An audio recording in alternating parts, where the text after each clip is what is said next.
Hi friends, it's summer and I'm going to show a very simple recipe of cold coffee. So for that we have taken instant powder. We are going to make a decoction of it.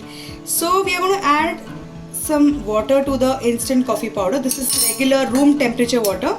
There's no need to add any warm or hot water. So decoction is now ready. Let's keep it aside. And now we are going to put all the ingredients in the blender.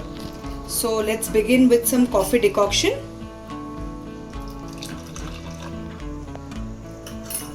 Sugar.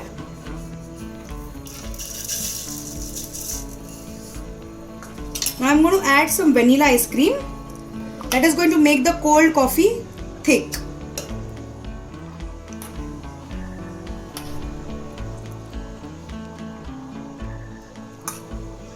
And finally some milk.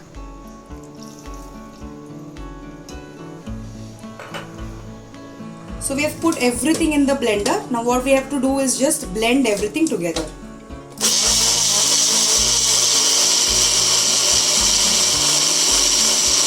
So our coffee is now ready.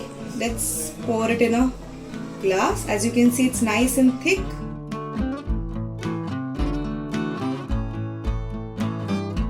So here it is, a very simple recipe of cold coffee. I hope you try it and do let me know how it turns.